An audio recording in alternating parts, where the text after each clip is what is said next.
Book of Wisdom. What is good, YouTube? Today we're going to be talking about the astral plane and how the cosmology fits into the astral plane, okay? So first, let's go over the astral plane and go over the different layers of reality so that you can understand reality more. You are a multi-dimensional being.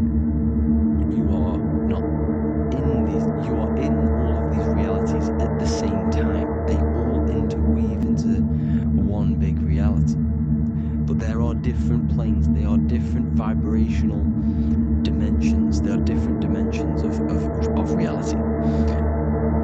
The mind is the root cause of reality. We're living in the mind of God. Everything is being thought into existence from the root cause, from the universal mind. This is why the ancient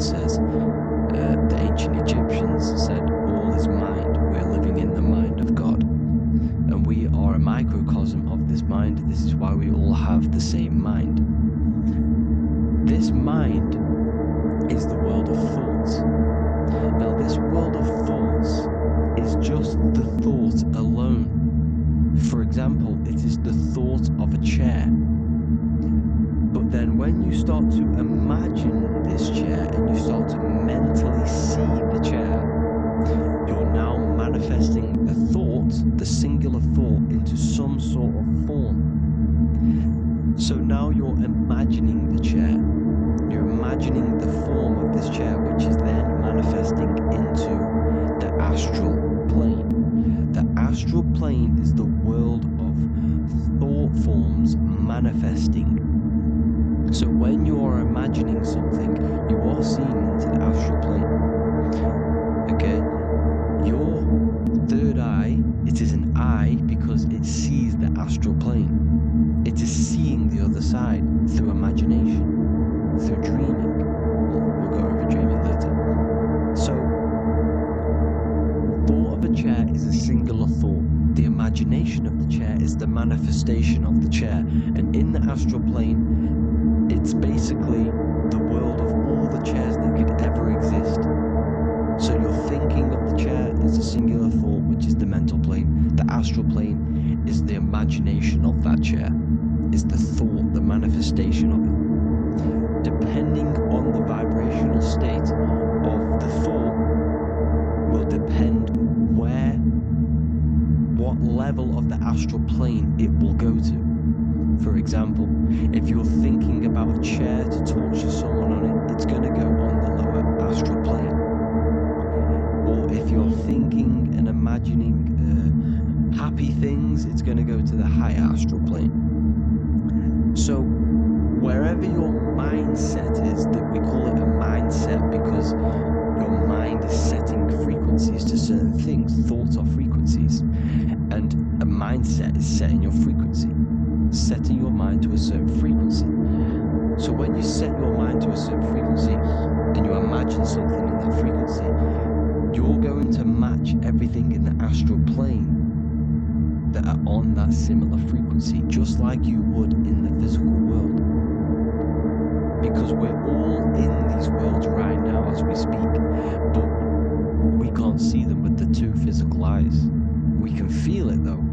When you're around someone and you've just met a new person, for example, you can feel their vibration, and if you're not on a similar vibrational match, you will not get along with that person, or you just won't not get along, but you won't connect with that person because you're on two opposing frequencies not matching.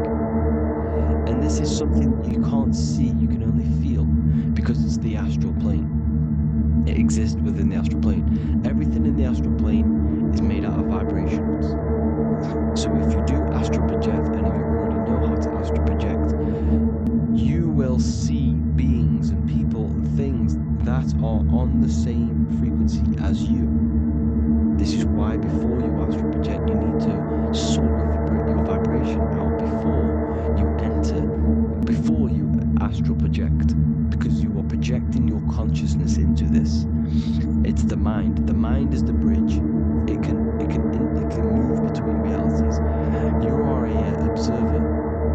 You are a observing soul which observes different realities, and the mind is the bridge between all of these different realities. The mind can choose. If you want to project into the astral, you set your mind to it, you can. Okay?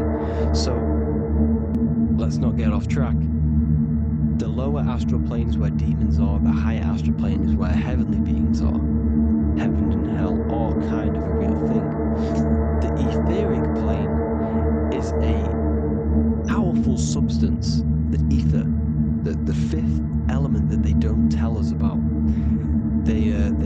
If you type in on Google the 5 elements, they will try to remove it with wood or metal because they don't want you knowing about the ether. Ether is the energy double behind all physical objects.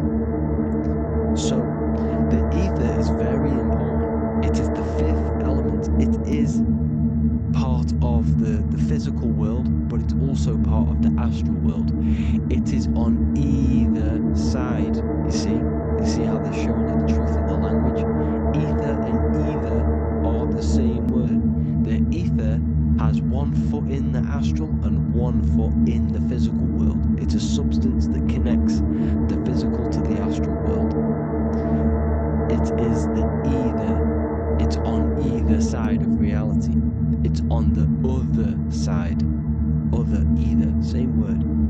Ether is connecting the physical to the astral plane. It's the world of frequency. Frequencies, EMFs, torus fields are in the etheric plane. It's the energy plane. It's where energy moves through the ether. Okay? So, then you have the physical world, the world of effect. Everything you see in the physical world is the effect of the higher planes. Each plane is a product of the plane above. And it melts into each plane. The physical plane is the lowest plane, it's the most densest, and the highest is the most fluid. This is the most fluid, this is the most dense. This is where we get the saying, as above, so below from. As above, so below comes from the different planes of reality. And magicians understand this. This is why magicians always say as above, so below. Because they understand if you manipulate the higher planes of reality, you manipulate the lower planes. Because the astral plane is a direct copy of the physical world, but in the astral plane. It is mirrored. The physical world is mirrored in the astral plane. They are both the same world, but just different vibrational states of the world. Kind of. It's hard to put this in words, people, so just try and understand. The astral plane is the double. It is whatever happens in the astral plane happens in the physical plane. This is why magic works. This is why demons work. This is why spirit communication works. Because if you manipulate the higher planes, you manipulate the lower planes. As above in the astral, so below. Leonardo da Vinci is showing you to look up, pointing up. You gotta look up. He's telling you to change the mind, you change the physical world. You change your emotions, you're out on the astral plane. You change the physical world. You change your reality by changing the higher planes. This is the Masonic 11. The 2 pillars. This is the 11. PDF or paperback copies available in various languages. Visit www.bookofwisdom.org.